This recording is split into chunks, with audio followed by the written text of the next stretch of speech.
Everyone craves control to some extent, but what happens whenever you take that urge for control to the next level and use those around you as pawns in your game? What happens when you've had enough and you're willing to bring your opponent down with you? Well, if you're Amy Dunne, then you don't have to think about what if, you just do it. Amazing Amy is the subject of the day, and she does some pretty crazy stuff, but why? And what does it represent? If you stick around till the end of this video, you will know the answers to these questions, and while you're here, consider liking and subscribing. It would really make my day. Gone Girl is one of my favorite movies of all time. It's incredible, and there will be spoilers in this video, so if you haven't, go give it a watch and come back and visit me. Gone Girl follows Nick and Amy Dunne when on their 5th anniversary, Nick comes home and finds that his wife is missing, and it's a mystery of what happened to her. Nick, the entire movie, was acting as suspicious as possible, so naturally he becomes the prime suspect. We as the audience don't know either if he did it or not, especially with Fincher's previous director choices always leaving us wondering what's going to happen next. Throughout the first half of the movie, Nick and Amy's parents are campaigning and trying to find Amazing Amy, which stems from Amy's parents' popular children book that is an expectation of Amy that she feels like mirrors her failures in the real world and what her parents wish she was, which we will go more into later. As the movie goes on, we learn that Nick and Amy's marriage wasn't as perfect as it seemed, and was in fact falling apart, as we see in flashbacks along with Amy's diary entries. Nick and Amy lost their jobs and moved to Nick's hometown from New York. This is when it all began crumbling. Nick begins cheating on Amy with one of his students, Andy, and Amy begins showing resentment towards Nick for making her feel like she has been forced to do what he wants, not what she wants. On the crime scene of Amy's disappearance, Detective Boney and the authorities find traces of Amy's blood and realize it looks like a scene that was sloppily cleaned up, which would be in character for Nick. During this time, authorities begin finding other things that make Nick look even worse, such as financial and couple troubles between the two, along with Amy attempting to buy a gun and medical records showing that Amy was pregnant. On every anniversary, the couple would do treasure hunts, but this year's is different. Not because Amy's gone, but because she's not. She begins placing the clues for Nick in places he and Andy had intimate time, basically telling Nick she knows what he did. Nick finds thousands of dollars of junk in his sister Margot's woodshed, and authorities follow Amy's clues to her damaged diary with documentation of her fear that Nick may eventually kill her. Then in the second half of the movie, it's revealed that Amy is alive and she's planning on faking her own death and framing Nick for it to get back at him for cheating and making her feel trapped, and possibly domestically abusing her. I'm not entirely sure if he actually did, as a lot of Amy's diary was fabricated to incriminate Nick, so I'm not really sure if he did it or not. Amy created the financial problems by having Nick make her own life insurance go up and buying all the items in the woodshed with Nick's credit card. Then she made friends with a pregnant neighbor without Nick knowing and villainized him to her new friend and manipulated her to make herself look innocent. Oh yeah, and then she stole her new friend's urine so she could fake her pregnancy too.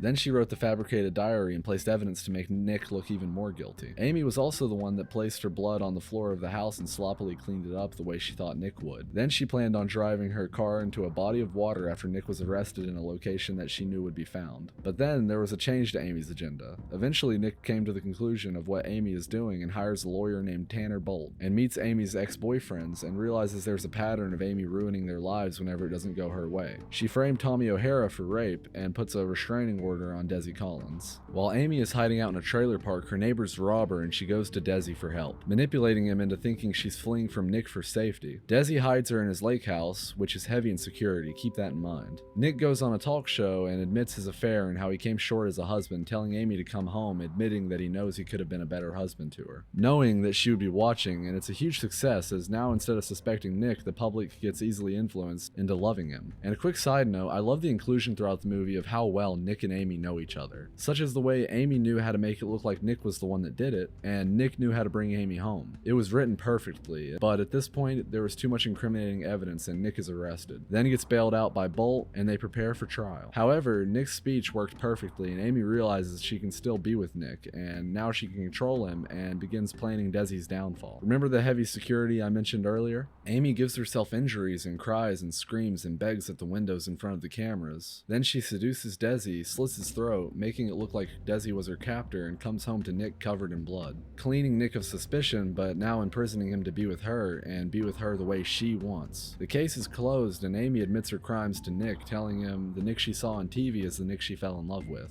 In an interview weeks later, Amy anticipates Nick is going to attempt to leave her and tell the public what she did, so before he can, she announces her pregnancy with Nick's child, with sperm that she took from the fertility clinic. Nick throws her into the wall, but then then remembers she's pregnant with his child and realizes that she won. She has him at her will and he can't leave. The ending scene of the movie is a parallel. In the beginning, we see Nick running his hands through Amy's hair and he stops. Then she looks up at him innocently. The ending scene is the same with the exception of when Nick stops, she looks at him slightly different, almost a look of pride. And after receiving this look, Nick puts his hand back on Amy's head. I feel like this shows the evolution of the way we view her going into the movie as opposed to how we view her after witnessing everything she was capable of. Now that we've gone over the plot, let's really look at Amy. She's a character who from the beginning felt like she was trying to live up to what those around her wanted her to be. At first, she was trying to live up to being amazing Amy. She always saw everything her parents wanted her to be in the version of herself in their books. Then she meets Nick and quickly feels like she's trying to be who he wants her to be,